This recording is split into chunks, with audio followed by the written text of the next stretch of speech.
¿Qué tal amigos de Creciendo con la Historia? Hoy día vamos a desarrollar nuestra tercera clase. Pero antes no olvidarse de suscribirse, dar like, compartir a todos los contenidos de nuestro canal. Y si te gusta este video, pues también tus comentarios son bienvenidos. Hoy día tocaremos las teorías de la alta cultura en el Perú.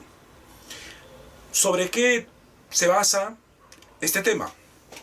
Es un tema un poco más teórico, son planteamientos que van a ser expuestos por arqueólogos, intelectuales, que van a buscar entender cómo fue posible que apareció la alta cultura en nuestro territorio. ¿Cómo se puede entender eso? Ustedes deben saber que a nivel tradicional, pues culturas como Mesopotamia, Egipto, Grecia, Roma, son consideradas pues como las más importantes de la época antigua. Y nuestra región, nuestra región Sudamérica, nuestro continente, fue pues descubierto hacia el finales del siglo XV, en 1492. Por lo tanto, cuando Europa logra invadir América, pues había una serie de ideas en la cual se buscaba reducir o disminuir nuestros avances culturales. Por lo tanto, América y todo lo que concierne al desarrollo cultural, propiamente dicho, fueron desvalorizados por los europeos, ¿no? Mayormente esto se va a presentar durante la época colonial, ¿no? Los españoles imponen su cultura, nosotros somos considerados inferiores, y cuando ya América Latina empieza su proceso de independencia, hay como una especie de reivindicación. Una reivindicación que trataría de ser abordado también intelectualmente. Es decir, como en el resto del mundo, es posible que acá también en América haya existido o no haya existido cultura. Como les había planteado, esa pregunta evidentemente el día de hoy es una pregunta que no se debe hacer. O es una pregunta que de repente sería acusada de ser una pregunta marginadora. Pero esa pregunta se logró darse pues en el desarrollo del siglo XIX. Si es posible que acá en América fue posible que haya, valga la redundancia, haya existido pues una cultura propiamente dicha.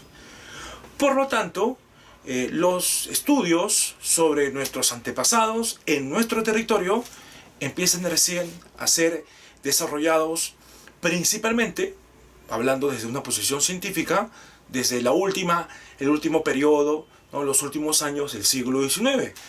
Recordar también que la arqueología es una ciencia que empieza a aparecer en Europa y acá en América el desarrollo de estas disciplinas, esta ciencia, es todavía recontralimitada y por lo tanto hay gente extranjera que va a empezar a hacer sus exploraciones, sus investigaciones.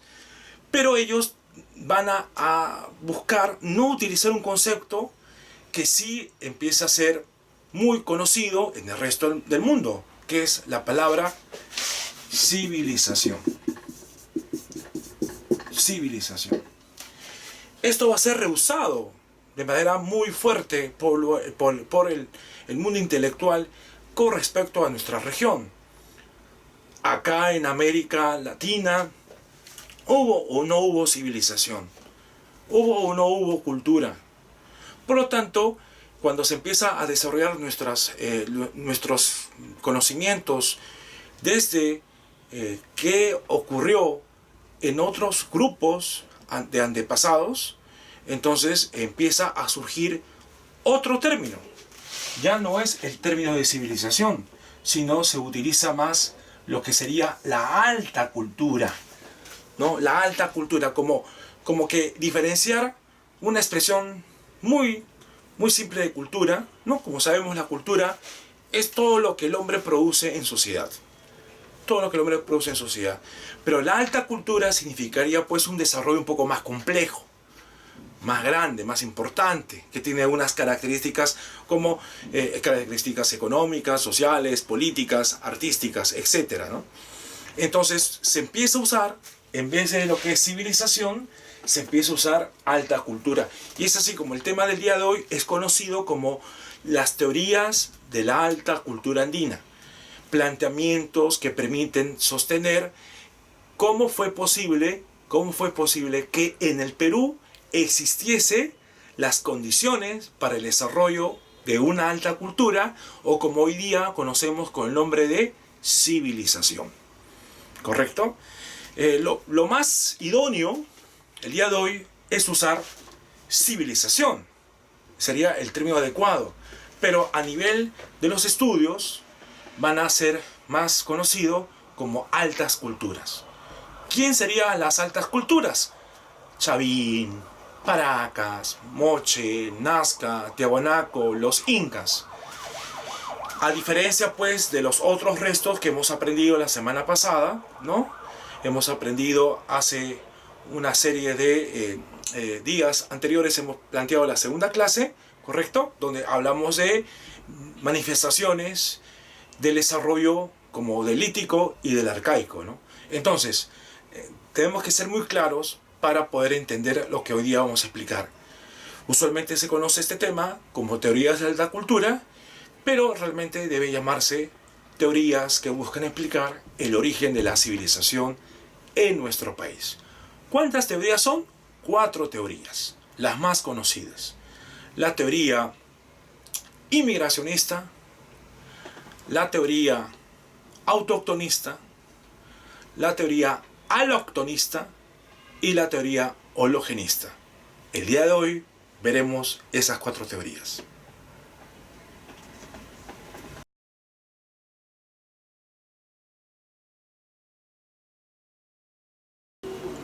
La teoría inmigracionista. Esta es la primera teoría que aparece para buscar entender cómo es posible que surge la alta cultura en el Perú. La teoría inmigracionista fue establecida por el alemán Max Uhle. Max Uhle es considerado como el precursor de la arqueología peruana y latinoamericana. ¿Qué se entiende por precursor? Iniciador, aquel que empieza a desarrollar los primeros estudios sobre nuestros antepasados a partir de los restos materiales. Su planteamiento está influenciado por una corriente de la segunda mitad del siglo XIX, ya que los estudios de Max Uhle son para los finales de ese siglo, los fines del siglo XIX. La influencia es del difusionismo cultural. ¿Qué se entiende por el difusionismo? Tomando en cuenta un punto central, ese punto central empieza a irradiar por otros escenarios, ¿correcto? Empieza a irradiar, es como un campo de acción, un campo que influye desde un punto central hacia el resto. Entonces, esto en el plano netamente cultural. Muy bien, Max Uhle empezó a hacer investigaciones en nuestro país, principalmente en el norte del Perú y también en el sur. Básicamente lo que hace Max Uhle es estudiar a culturas como lo que hoy llamamos Chimú y lo que es la cultura Nazca, ¿correcto? Pero él no llama con la palabra cultura. Él le dice a Chimú y Nazca proto-Chimú, proto-Nazca. ¿Qué se entiende por proto? ¿No? Ustedes de repente saben que hay una prehistoria y hay una historia. La prehistoria es la época donde empieza la escritura, a partir, del origen del hombre hasta la invención de la escritura, y la historia a partir de la invención de la escritura hasta el día de hoy. Pero hay una protohistoria. ¿Qué es una protohistoria? Una etapa de tránsito, un periodo de tránsito. Entonces cuando Max Uhle empieza a estudiar a Chimú y Nazca y le llama Proto-Chimú y Proto-Nazca, está considerando que estos no son culturas en sí, sino están en tránsito hacia culturas. Ahora, cuando él empieza a investigar, plantea que hay alguien que viene desde afuera, por eso se llama la teoría inmigracionista, un punto que influye, alguien que viene desde el exterior a lograr generar condiciones para que nosotros podamos tener cultura. Estamos hablando principalmente de los mayas, ¿sí? La influencia de los mayas. Esta influencia viene desde Centroamérica. Supuestamente Maxwell le plantea que los mayas llegaron por mar o inclusive hasta por tierra, ¿no? Los mayas. O sea, esta influencia de la cultura peruana, de la alta cultura peruana, repito, es una influencia exterior, desde la parte de Centroamérica, viniendo principalmente de lo que son los mayas. Él cómo demuestra su teoría, pues las pruebas que se va a encontrar, o las pruebas que trata de dar sostenimiento Maxwell son semejanzas en lo que es la parte de la arquitectura, las construcciones que hay en la cultura maya, como los famosos teocalis, que son pirámides escalonadas, también se encuentran en el caso de Chimú, en el caso de Nazca. O inclusive hasta lo que es, ¿no? Los mitos, las leyendas, ¿no? Mitos, leyendas que se hablan sobre el origen de estas culturas. Si ustedes recuerdan, hay una famosa historia que cuenta la llegada de un personaje, un caballito de Totora, que logra fundar a la civilización Chimú. Y este viene por mar, ¿correcto? Este personaje se llama Takainamo, ¿no? Takainamo, que viene por mar a enseñar a la gente a lo que es las actividades culturales, la agricultura, por ejemplo, ¿no? Las artesanías. Entonces, vamos a encontrar que la teoría inmigracionista que se desarrolla a finales del siglo XIX sostiene que la alta cultura peruana viene desde un punto externo, Hoy día esta teoría no es aceptada, tiene bastantes errores. ¿Por qué? Lo vamos a explicar en el siguiente punto.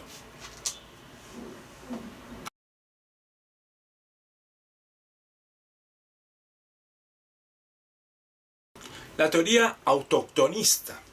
Su propio nombre lo explica. Autoctonista. Proviene de un mismo lugar. La teoría va a ser desarrollada por el padre de la arqueología peruana, Julio Cetello. Julio Cetello es un personaje muy importante en nuestra historia, ¿no? Nacido en Huarochirí, una persona de condiciones muy humildes, estudió en el Colegio Guadalupe, llegó pues a estudiar en San Marcos, medicina, ¿sí? Su tesis va a ser llamada La antigüedad de la sífilis en el Perú. Y posteriormente, pues, él, como no encontraba un espacio para dedicarse a lo que él realmente le interesaba, que eran los estudios arqueológicos, decide lograr continuar sus estudios en los Estados Unidos. Y a partir de ahí empieza, pues, todo un gran salto en su avance académico.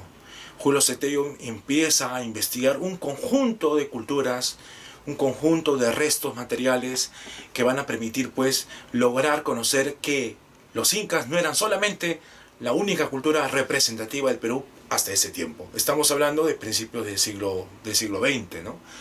Julio Cetello logra crear el primer museo acá en el Perú, ¿correcto?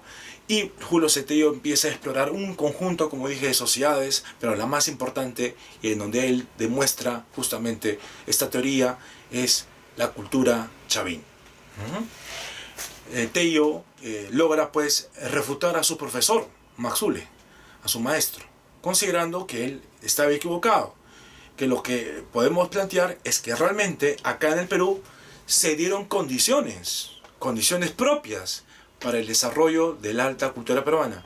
Inclusive, Tello afirma que Chavín no solamente es la prueba que demostraría que por sus propias condiciones, ha permitido aparecer una cultura sin necesidad de recibir una influencia externa, porque en ningún momento Chavín tiene algo parecido pues a lo que decía Mazule de las culturas centroamericanas, sino más bien son elementos propiamente peruanos.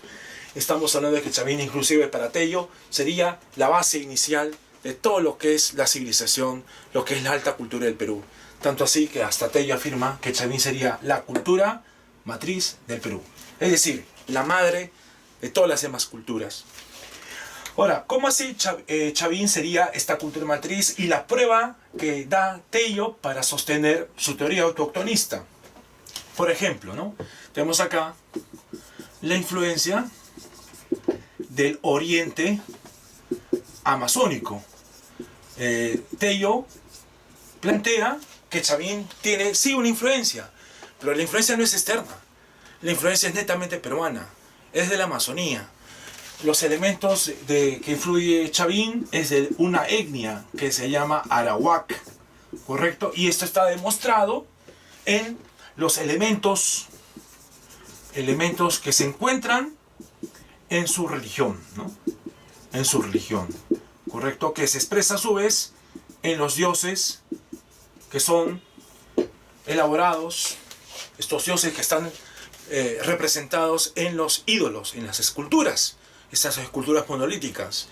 Estos elementos que son de la selva, bueno, son el jaguar, la anaconda, ¿correcto? ¿Sí? El jaguar, la anaconda, ¿no? Elementos importantes que van a permitir pues el desarrollo de entender que Chavín netamente aparece sin ningún tipo de apoyo externo, ¿correcto?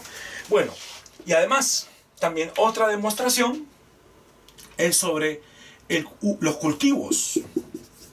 Los cultivos. Y un cultivo en donde demostraría también que Chavín sería ese desarrollo cultural autóctono, es el cultivo del maíz. El famoso maíz, ¿no? El cultivo del maíz, los elementos que encontramos en la religión, permitiría sostener entonces que Chavín sería la cultura matriz y por lo tanto a partir de Chavín empieza el desarrollo de nuestra propia cultura sin necesidad de un apoyo externo.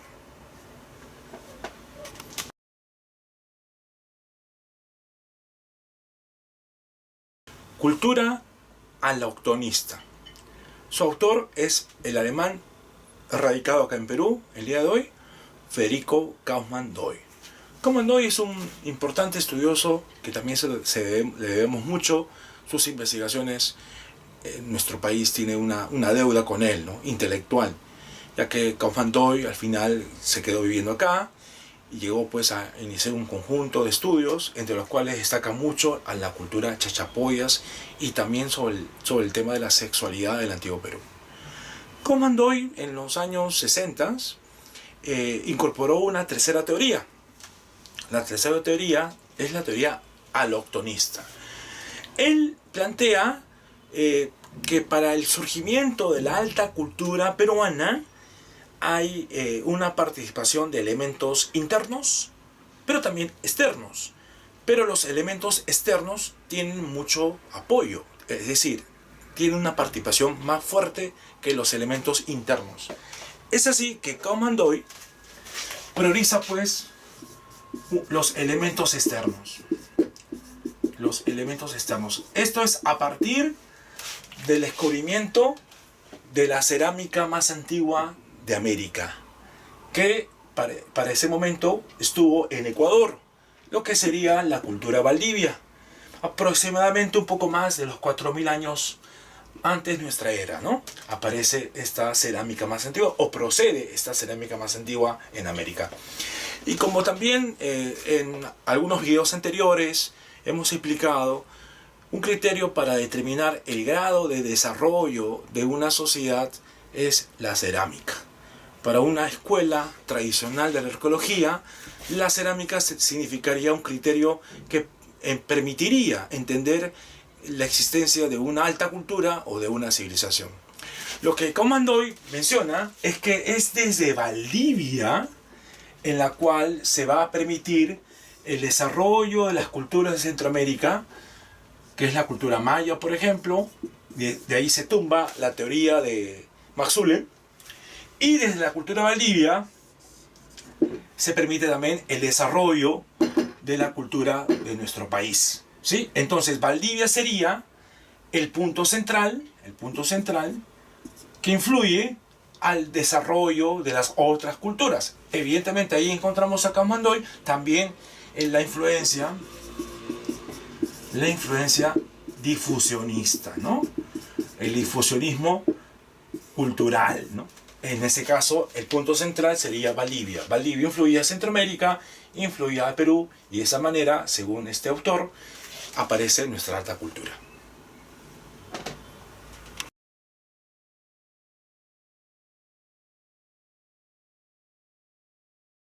Teoría hologenista. El autor es el arqueólogo ayacuchano Luis Guillermo Lumbreras. Lumbreras logra desarrollar las ideas marxistas a la ciencia arqueológica peruana, logrando crear la corriente llamada la arqueología social. Una arqueología en la cual no prioriza los elementos netamente culturales, artísticos, sino más bien toma en cuenta la parte económica, la parte social, busca entender el desarrollo de lo que es el proceso en sí, a partir de las contradicciones, la parte estructura, superestructura, lo que se considera dentro del marxismo el concepto de fuerzas productivas, de relaciones económicas de producción, ¿no? Muy bien, entonces vamos a encontrar que para Lumbreras hay elementos externos y elementos internos que están siempre interactuando, siempre están en desarrollo. Influyen mucho los elementos externos y los internos a partir de lo que es el origen de la alta cultura. Y lo que hace Lumbreras es reivindicar pues a Chavín. Por eso que esta teoría hologenista también es llamada neo-autoctonista. ¿Correcto?